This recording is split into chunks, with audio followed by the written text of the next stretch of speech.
প্রত্যেক মানুষ সেই মানুষটির কথা চুপচাপ মেনে নেয় যাকে হারানোর ভয় তার সবচেয়ে বেশি থাকে। পৃথিবীতে সব কিছু ঠিক হয়ে যেতে পারে যদি মানুষ একে অপরকে সম্পর্কে কথা না বলে, একে অপরের সাথে কথা বলা শেখে। আজকাল দুনিয়াটা এমন হয়ে গেছে যে যখন কারো জীবনে নতুন মানুষ আসে তখন সে পুরনো মানুষের গুরুত্ব ভুলে যায়। যখন ছোট ছিলাম সব ভুলে যেতাম, সবাই বলতো মনে রাখতে শেখো। এখন বড় হলাম, চাইলেও সহজে সব কিছু ভুলতে পারি না, কিন্তু দুনিয়া বলছে সব ভুলে যেতে শেখো। শুভ সকাল আমার প্রিয় বন্ধুরা, সবাই কেমন আছো? আশা করি তোমরা সবাই ভালো আছো। তোমাদের আশীর্বাদ আর ভালোবাসায় আমিও আমার দুই বাবুকে নিয়ে ভীষণ ভালো আছি। আজকে সকাল সকাল আমার দুই বাবু কিন্তু এক মনে খেলা করছে, কোনো ঝামেলা করেনি। আজকে অনেক ভালো রোদ বেরিয়েছে দেখে আমি আগেই বিছানাপত্রগুলো রোদে বার করে দিয়েছি। তারপর এখন ঘরটা ঝাঁট দিয়ে নিচ্ছি। আর ঘরের মধ্যে আমার তাতান সোনা মুড়ি খেয়ে চারিদিকে ফেলেছে। ও মানে যতগুলো মুড়ি খায় তার থেকে ফেলে বেশি। আর ঘরময় চারিদিকে মুড়ি ফেলে একদম ছড়িয়ে রেখেছিল, সেগুলোই এখন আমাকে আবার ডবল করে ঝাঁট দিতে হচ্ছে।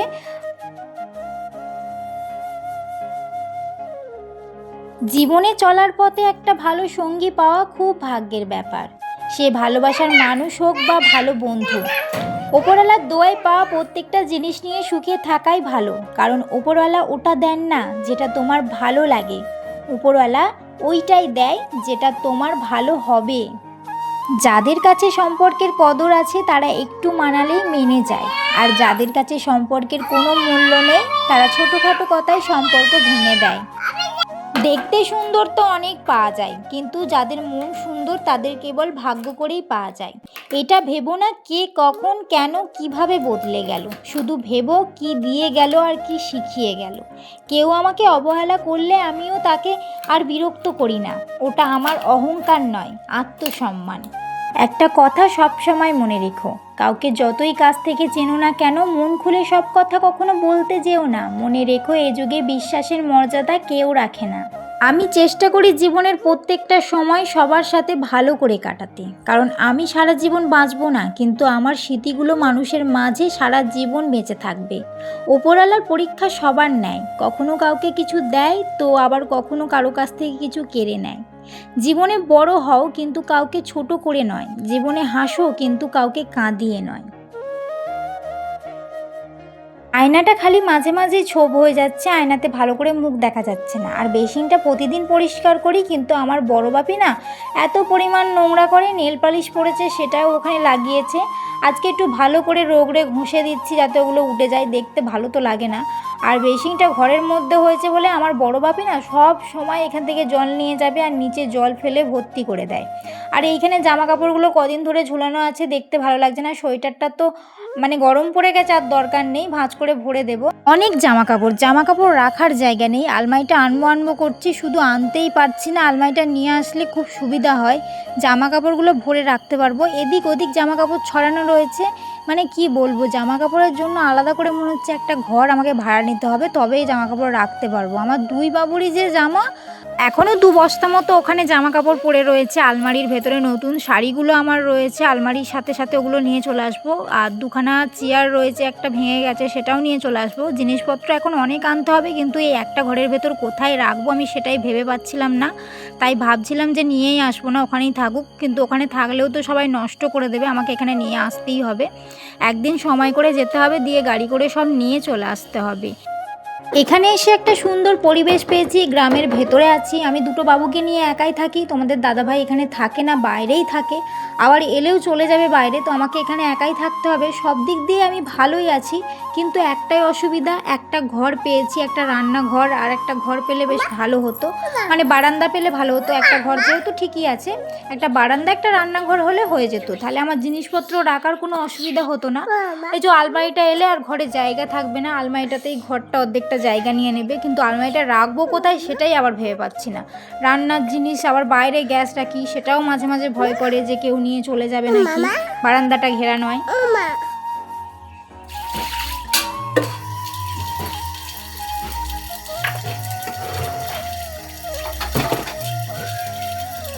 মাঝে মাঝে ভাবি যে এখানটা ছেড়ে দিয়ে অন্য এক জায়গায় ভাড়া দেখবো, কিন্তু আবার এই জিনিসপত্র টেনে টেনে বয়ে নিয়ে যেতে হবে, আবার বইতে হবে, আর আমাকে একা এইসব কাজ করতে হবে, তোমাদের দাদাভাই নেই। আর ওই জন্যই আলমারিটা আমি নিয়ে আসতে পারছি না একা একার জন্য। আলমারিটা যে নিয়ে আসবো বাড়ি থেকে সেটাই হচ্ছে না। কিন্তু ওখানে যে আমার আলমারিটা আদৌ ভালো আছে না ভেঙে দিয়েছে আমি জানি না, কারণ অশান্তি হয়েছে যেহেতু বাড়িতে আমার গ্যাস ওভেনটার এই অবস্থা, তাহলে আমার আলমারিটার অবস্থা তো আরও খারাপ হয়ে যাবে। আমি যত তাড়াতাড়ি সম্ভব নিয়ে চলে আসতে পারলে আমি বাঁচি। একটা ঘরের ভেতর সমস্ত জিনিস গুছিয়ে রাখতে একটু অসুবিধাই হচ্ছে, কিন্তু কিছু করার নেই, কষ্ট করেই এখানেই থাকতে হবে। কারণ এখন এই মুহূর্তে জায়গা কিনে ঘর করার মতো টাকা পয়সা আমাদের নেই। তোমাদের দাদাভাই একাই রোজগার করে সংসারটা চালাচ্ছে, তার মধ্যে বাবুর স্কুলের মাইনে দিতে হচ্ছে, খাওয়া দাওয়া রয়েছে, ঘর ভাড়া সব কিছু দিয়ে যেটুকু বাঁচে সেটা আমরা চেষ্টা করছি জমানোর। আর আমি যে কিছু করব দুই বাবুকে নিয়েই আমার সারাদিন কেটে যাচ্ছে, কিছু করার মতো উপায় নেই, কারণ আমার ছোট বাবু অনেক ছোট। এখানে আমার বাসন মাজা হয়ে গেছে, এখন বাসনগুলো ধোবো। তখনই আমার তাতান সোনা চলে এসছে জল ঘাঁটতে। আসলে ও দাদা ভাইয়ের সাথে আশ্রমে গেছিলো, আমি ভাবলাম যে বাসনগুলো মাজা ধোয়া হয়ে যাক তারপর ওকে আনতে যাবো। যখনই আমি কলটা খুলেছি আওয়াজ পেয়ে ও ছুটতেই আসছে জল ঘাঁটবে বলে। এত বদমাইশ না, জল ঘাঁটে সারা দিন।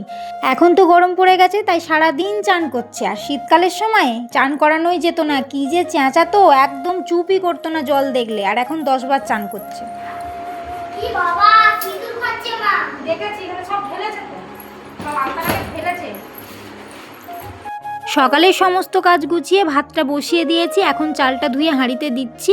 আর আজকে থেকে আমি এই ছোটো হাঁড়িটাতেই রান্না করব। বড় হাঁড়িটা ধুয়ে মেজে আজকে তুলে দিয়েছি। শুধু শুধু আমি একার জন্য অত বড় হাঁড়িতে রান্না করে কি করব। আর ওই হাঁড়িটায় রান্না করলে বেশি চাল নেওয়া হয়ে যাচ্ছিলো, পান্তা ভাত থেকে যাচ্ছে।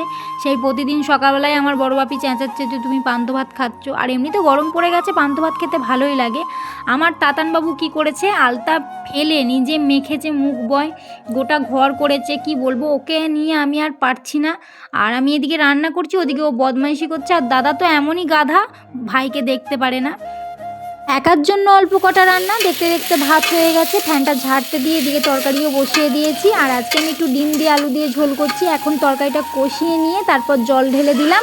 তারপর এখন সেদ্ধ করতে দিয়ে দেবো আলুটা। আর আমি ডিমটা আলুর সাথেই কষিয়ে নিয়েছি।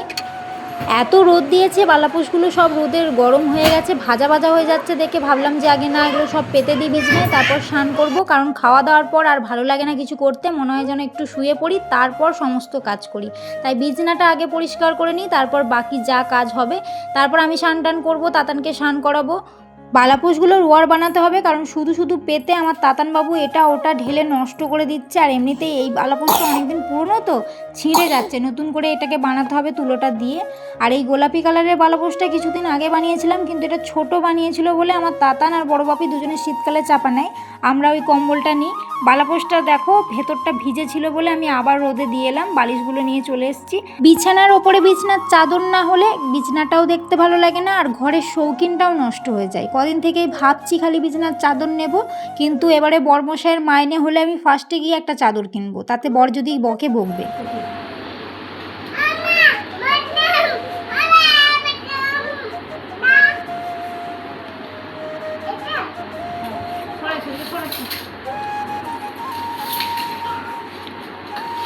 এদিকে এসো, এদিকে এসো, এইখানে বসো। খাবে তো, গরম গরম ক্ষুধা।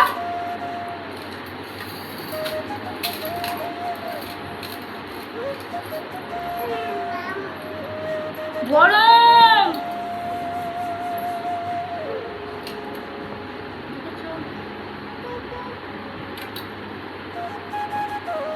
কেমন খেতে হয়েছে বলবো। দুপুরে খাওয়া দাওয়া করে তাতানবাবু ঘুমিয়ে গেছে, আমি একটু শুয়েছিলাম, ফোন দেখছিলাম। হঠাৎ করে দেখি আমার বড় বাপি ঘুমোচ্ছিল, ঘুম থেকে উঠে বসে এরকম ঢুলছে। ও বলছিল আমি ঘুমোবো না মা, আমি খেলবো, কিন্তু তার মধ্যে ঘুমিয়ে গেছিলো, আবার হঠাৎ করে ঘুম থেকে উঠে বসে পড়েছে। ওর কাণ্ড দেখে আমার নিজেরই হাসি পাচ্ছে। মাঝে মাঝে ও এরকম করে, ঘুম থেকে উঠে আবার বাইরে চলে যায়, ওকে একটু দেখে রাখতে হয়। আবার এখানে শুয়ে পড়েছে।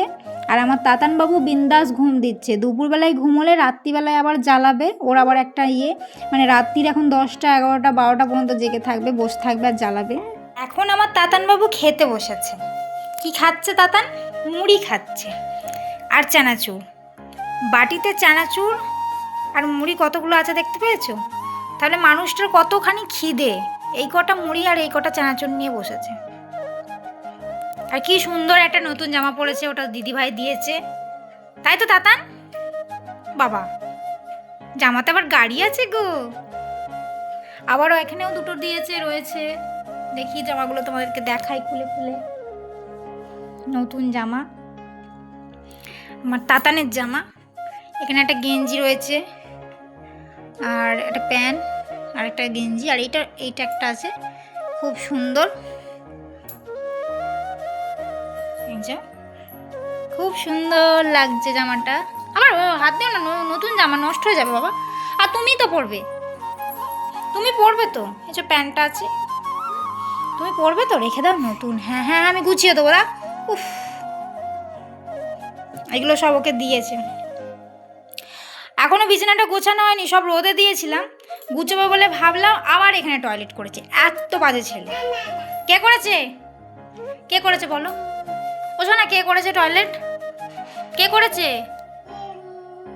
আর কথা বলে না, নাহলে বলবে দাদা করেছে। এত বাজে ছেলে। ট্রেন গাড়ি? ও, এই মুড়ি খেয়ে নাও, মুড়ি খেয়ে নাও, তোমার মুড়ি খেয়ে নাও, মুড়িটা খেয়ে নাও, দাদা খেয়ে নেবে। দাদা পড়তে গেছে, এগুলো এখনো গুছোবো। আমাকে আবার ওইটার জন্য আমাকে আবার রোদে দিতে হবে। হ্যাঁ, তুমি তো করেছো, তুমি তুমি তুমি তুমি আজকে চাঁদ মামাকে খুব সুন্দর দেখতে লাগছে, তাই তো তাতান বাবু? একটু ডাকো।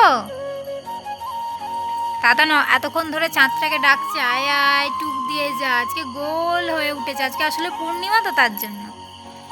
দাদা তুমি ডাকো, আর একবার ডাকো। ইরি ইরি, ও এখন খালি এখানে গাড়ি চালাবে। এখন যতক্ষণ না দাদা ভাই আসবে ততক্ষণ এইখানে ও গাড়ি চালাবে। ও দাদা ভাই ওইখানে পড়ছে, ওই জানলাটা খোলা আছে, ওইখানে পড়ছে। চালাও। এখন চাঁদ মামা ডাকছিল। হ্যাঁ, বুম চালাও। আজকের ভিডিওটা এই পর্যন্তই। ভিডিওটা ভালো লাগলে অবশ্যই লাইক কমেন্ট করতে ভুলবে না। যারা চ্যানেলে নতুন রয়েছে তারা অবশ্যই সাবস্ক্রাইব করে নেবে, আরও এরকম নতুন নতুন ভিডিও দেখতে পাবে। টাটা বন্ধুরা, দেখা হবে কালকে একটা নতুন ব্লগে। আমার তাতানো বলছে টাটা করে দাও, টাটা এবার বলো। টাটা বন্ধুরা, যা তুমি বলো, আগে বলো টাটা, আর একটা হাম দিয়ে দাও, হাম দিয়ে দাও, হাম দাও।